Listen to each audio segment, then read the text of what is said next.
RLD के सभी विधायकों ने मुख्यमंत्री योगी आदित्यनाथ से मुलाकात की है और उसके बाद फिर से सियासत गर्म हो गई है। मुलाकात के बारे में ये कहा जा रहा है कि ये मुलाकात जनप्रतिनिधियों के द्वारा उनके क्षेत्र की समस्याओं को लेकर थी, लेकिन मिशन 2024 से पहले ऐसी तस्वीरें अगर बाहर आती हैं तो उनके मायने बहुत कुछ निकाले जाते हैं। आरएलडी के राष्ट्रीय प्रवक्ता अनिल दुबे जी हमारे साथ हैं, उनसे बात कर लेते हैं। अनिल जी, ये तस्वीर एक बार फिर से आई है सामने इस तरीके की कि सियासी चर्चाएं काफ़ी जोर पकड़ चुकी हैं। देखिए, उत्तर प्रदेश में बाढ़ आई हुई थी, बाढ़ से लोग पीड़ित हैं। उत्तर प्रदेश में इन्होंने कहा था हम किसानों को सिंचाई के लिए फ्री बिजली देने का काम करेंगे। इन्होंने गन्ना किसानों के बकाये के भुगतान की बात की थी, जो अभी तक नहीं हुआ है। इन्होंने गन्ना मूल्य नहीं बढ़ाया है। इन सारे मुद्दों को लेकर के राष्ट्रीय लोकदल के विधायकों ने अपने विधानमंडल दल के नेता श्री राजपाल बालियान जी के नेतृत्व में कल मुख्यमंत्री जी से मुलाकात की और उनसे जो है बाढ़ पीड़ितों को मुआवजा देने की बात की, गन्ना किसानों के बकाये के भुगतान की बात की, उनसे गन्ना मूल्य की बढ़ोतरी की बात की, उनसे जो विधायकों को त्वरित आर्थिक विकास योजना में पैसे दिए जा रहे हैं उनमें समान रूप से सभी विपक्ष के विधायकों को भी उसी तरह आवंटित करने की बात की कि सबको समान राशि दी जाए। किसानों को इन्होंने फ्री बिजली देने का वादा किया था, लेकिन वो अभी तक नहीं मिल रही है। अप्रैल में से देने की बात की थी, तो उसके लिए जो है हमारे विधायकों ने उनसे बात की। बाढ़ पीड़ितों को अभी तक मुआवजा मिलना शुरू नहीं हुआ है, बाढ़ से लोग पीड़ित हैं, उसकी बात की।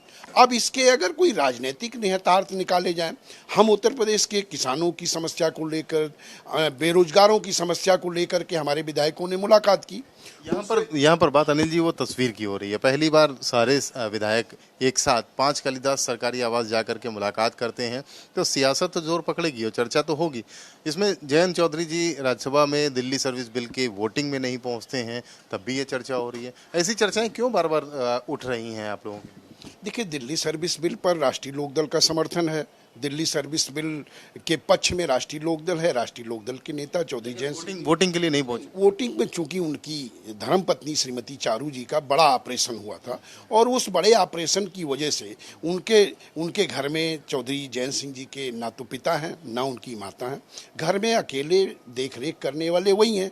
इस वजह से वो नहीं जा पाए, लेकिन उनकी निगाह राज्यसभा की वोटिंग पर थी और अगर उनको ये लगता कि हमारे वोट से विश्वास मत जो है पास होगा या गिरेगा, तो वो तुरंत किसी भी स्थिति में अस्पताल छोड़ करके वहाँ पहुँच जाते हैं। आपको क्या लगता है कि ऐसी चर्चाएं क्यों बार गाहे बगाहे आरएलडी के लिए ही उठ रही हैं 2024 के चुनाव से पहले, जबकि आप लोग आईएनडीआईए में दावा करते हैं कि हम लोग वहाँ उस गठबंधन में हैं? देखिए रतीश जी, है क्या, पश्चिमी उत्तर प्रदेश में चौधरी जयंत सिंह जी लगातार अभियान छेड़े हुए हैं।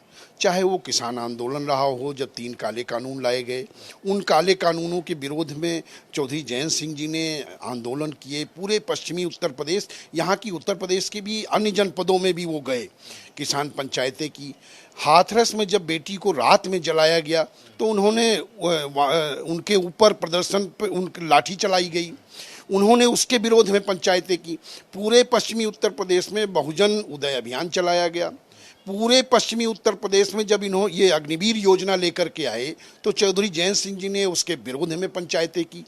और आज की तारीख में पश्चिमी उत्तर प्रदेश को पहले चरण में हम लोगों ने लिया है और 1600 गाँवों में चौधरी जयंत सिंह जी जा रहे हैं, समरसता अभियान चलाया जा रहा है।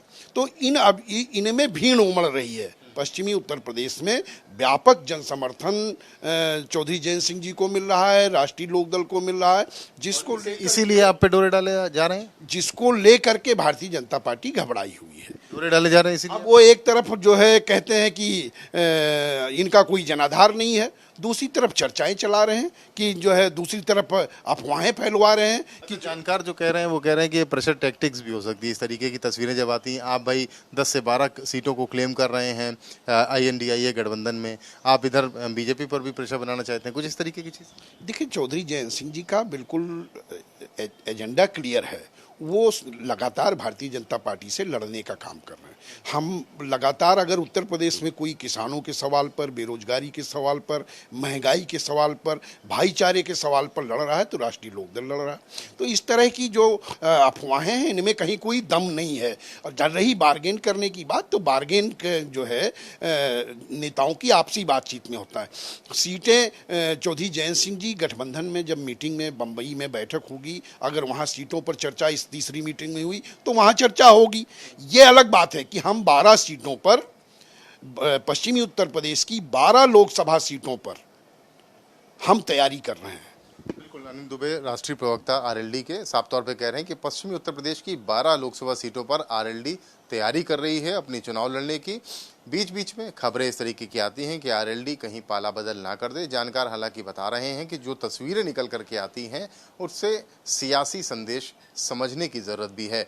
लखनऊ से कैमरामैन सौरभ के साथ रतीश त्रिवेदी, भारत समाचार।